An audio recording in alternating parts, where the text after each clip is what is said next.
जय हिंद दोस्तों, next IQ education स्वागत करता है आप सभी लोगों का। उम्मीद करती हूँ आप सभी अपनी सफलता के प्रति लगातार प्रयासरत होंगे। और आज की चर्चा सरकारी भर्ती के लिए आयोजित की जाने वाली प्रतियोगी परीक्षाओं की तैयारी कर रहे वैसे छात्रों के लिए काफी हेल्पफुल होने वाली है जिन्होंने मैथमेटिक्स, साइंस एंड टेक के विषय वस्तु से डर लगता है। अक्सर आर्ट्स बैकग्राउंड के स्टूडेंट को ऐसा लगता है कि मैथमेटिक्स, साइंस एंड टेक के विषयों को पढ़ना बहुत कठिन है। अक्सर ऐसे स्टूडेंट का प्रयास होता है कि वो मैथमेटिक्स, साइंस एंड टेक के विषयों के अलावे जीके जीएस के अन्य भागों के माध्यम से सफलता अर्जित करने का मार्ग उन्हें मिल जाए। आगे प्रश्न है कि क्या ऐसा कोई मार्ग है या उनका ये प्रयास व्यर्थ है? ऐसा संभव ही नहीं है।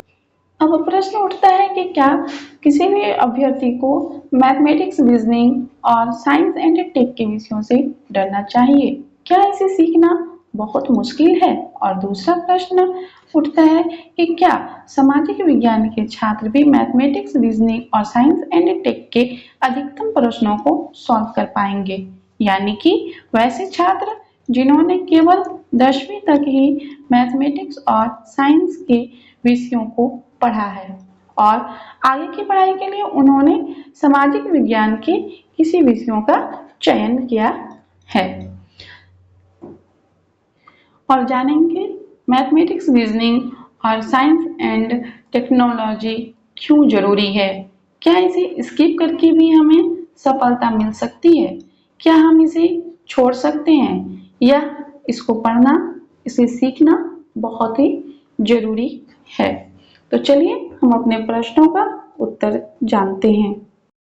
आते हैं हम अपने पहले प्रश्न पर।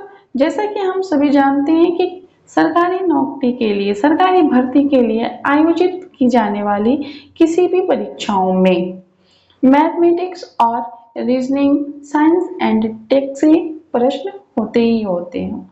अधिक जैसा कि हम सभी जानते हैं, लगभग सभी सरकारी भर्ती प्रतियोगी परीक्षाओं के सिलेबस के अंतर्गत math, reasoning, science and tech के महत्वपूर्ण स्थान होते हैं। UPSC, state PCS, RRB, banking और एसएससी जैसी प्रतिष्ठित संस्थाओं की परीक्षाओं से लेकर टीचिंग एग्जाम, डिफेंस, विभिन्न राज्यों के कर्मचारी चयन आयोगों द्वारा आयोजित की जाने वाले छोटे बड़े परीक्षाओं में मैथ और विज्ञान के प्रश्न नियमित रूप से पूछे जाते हैं। जानते हैं ऐसा क्यों? क्योंकि मैथ प्लस रीजनिंग के माध्यम से उम्मीदवार के सोचने और समस्या सुलझाने की क्षमता की जांच होती है।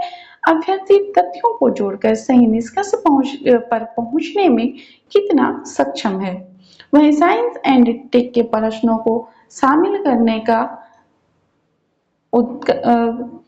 करने का मुख्य उद्देश्य उम्मीदवार के द्वारा अपने आसपास की दुनिया कैसे काम करती है के प्रति जागरूक है या नहीं, यहाँ तक कि उनके शरीर के आंतरिक भाग से लेकर पेड़ पौधे के आंतरिक क्रिया तक के सामान्य ज्ञान से लेकर बिजली, इंटरनेट, दैनिक जीवन में उपयोग होने वाले रसायनों की समझ उन्हें हो। कुल मिलाकर साइंस एंड टेक के माध्यम से उम्मीदवार की सामान्य समझ, वैज्ञानिक सोच और आधुनिक ज्ञान की जांच करना है, न कि उनका उद्देश्य math plus science and tech के विषयों में उम्मीदवार की विद्वता की जांच करना है। इनकी पुष्टि विभिन्न एग्जाम के सिलेबस और PYQ के माध्यम से होती है। आप जो भी एग्जाम की तैयारी कर रहे हो उनका सिलेबस और PYQ को ध्यान से जरूर देखें।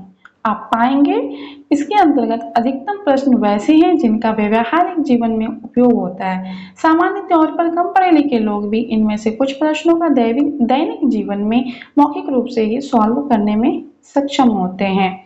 मैथ में ज्यादातर प्रश्न अनुपात, औसत, प्रतिशत, कार्य, लाभ हानि, क्रय विक्रय, समय, चाल, दूरी, संख्या पद्धति, क्षेत्रफल, ब्याज, LCM, HCF जैसे टॉपिक से ही होते हैं। लेकिन कुछ एग्जाम में मैथ प्लस रीजनिंग का महत्व काफी बढ़ जाता है। ऐसे एग्जाम में टॉपिक के अलावे कई अन्य बड़े महत्वपूर्ण टॉपिक जुड़ जाते हैं और वैसे एग्जाम में प्रश्नों का स्तर भी कठिन होता है, जिसमें मैथमेटिक्स और रीजनिंग को अधिक महत्व मिलता है। लेकिन ध्यान रहे यहाँ भी घबराने की बहुत जरूरत नहीं है, क्योंकि यहाँ भी अधिकतर प्रश्न व्यवहारिक ही होते हैं। ऐसा नहीं कि इनके प्रश्न व्यवहारिकता से अलग होते हैं। यदि उम्मीदवार प्रश्नों को सही से समझकर पढ़ना जानते हैं, वो प्रश्न को सही से पढ़ लेते हैं, पढ़ने के क्रम में समझ जाते हैं कि प्रश्न की मांग क्या है, प्रश्न हमसे क्या जानना चाहता है, और यदि छात्र के कॉन्सेप्ट क्लियर हो तो कुछ बेसिक साथ ही उसे कुछ बेसिक फॉर्मूला याद हो तो ये बिल्कुल मुश्किल नहीं है। और यदि ये नहीं आता है तो भी इन्हें सीखने में कुछ ही समय लगता है, बहुत ही ज़्यादा समय नहीं लगता है, क्योंकि केवल इन्हें इम्पोर्टेंट टॉपिक ही सीखना है। पूरा मैथमेटिक्स तो सीखना नहीं है। जिस टॉपिक से ज़्यादा प्रश्न आते हैं हमें बस उसी को सीखना है। इसकी संख्या भी क्या होती है, बहुत सीमित होती है। ध्यान दें, इनका उद्देश्य आपका बेसिक एप्टीट्यूड और लॉजिकल थिंकिंग देखना होता है, न कि किसी विषय में आपकी विद्वता या आप किसी विषय में कितने विद्वान हैं। अब बात करते हैं साइंस एंड टेक की। इसके अंतर्गत किसी एग्जाम में बायो से अधिक महत्व दिया जाता है तो कभी कभी फिजिक्स को अधिक प्रश्न महत्व दिया जाता है। प्रश्न पत्रों में नवीन टेक्नोलॉजी को भी अब स्थान ज्यादा मिलने लगा है। साइंस के अंतर्गत physics, chemistry, biology, space technology, computer और इंफॉर्मेशन बायोटेक आदि के व्यवहार जीवन में उपयोग होने वाले लगभग सभी विषयों से प्रश्न होते हैं, और सभी विषयों से मुख्य रूप से 7-7 टॉपिक या 8 टॉपिक होते होंगे, और ज्यादातर प्रश्न यहीं से आते हैं। इंशाल्लाह इसके लिए अलग से हम एक सेपरेट वीडियो ले आएंगे। साइंस एंड टेक के अंतर्गत पूछे गए अधिकतर प्रश्न एक सामान्य समझ की मांग करती है, इसलिए अगर कॉन्सेप्ट को आप समझते हैं, आपके आसपास की दुनिया कैसे काम करती है, इसके प्रति आपके मन में जिज्ञासा है, ताकि आप साइंस एंड टेक के सीखना रुचिपूर्ण लगे तथा तथ्यों को याद रखना आसान हो। वीडियो कैसा लगा फीडबैक जरूर दीजिएगा।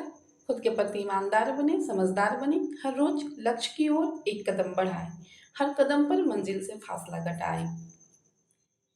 नेक्स्ट IQ एजुकेशन के साथ जुड़े रहने के लिए आप सभी का बहुत बहुत धन्यवाद। लाइक, कमेंट, शेयर, सब्सक्राइब जरूर करें। आपकी सफलता हमारी प्राथमिकता। आप बढ़ें संकल्प से समृद्धि तक।